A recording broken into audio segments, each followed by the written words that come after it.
ಮರ್ದಾನ್ನಲ್ಲಿ ವಾಯುಪಡೆಯ ತರಬೇತಿ ವಿಮಾನ ಪತನ, 2 ಪೈಲಟ್ಗಳ ಸಾವು.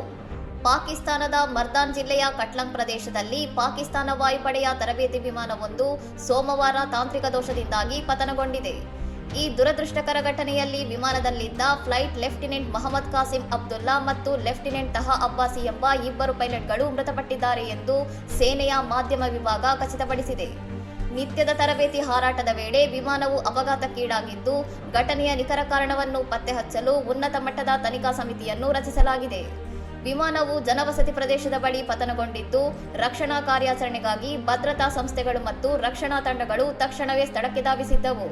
ಕಳೆದ ವಾರವಷ್ಟೇ ಅಂದರೆ ಜೂನ್ 10, 2026ರಂದು ಮುಜಫರಾಬಾದ್ ಬಳಿ ಪಾಕಿಸ್ತಾನ ಸೇನೆಯ Mi-17 ಹೆಲಿಕಾಪ್ಟರ್ ತಾಂತ್ರಿಕ ದೋಷದಿಂದ ಪತನಗೊಂಡು ಅದರಲ್ಲಿ ಪ್ರಯಾಣಿಸುತ್ತಿದ್ದ 22 ಮಂದಿ ಸಿಬ್ಬಂದಿ ಸಾವನ್ನಪ್ಪಿದ ಘಟನೆ ನಡೆದಿತ್ತು.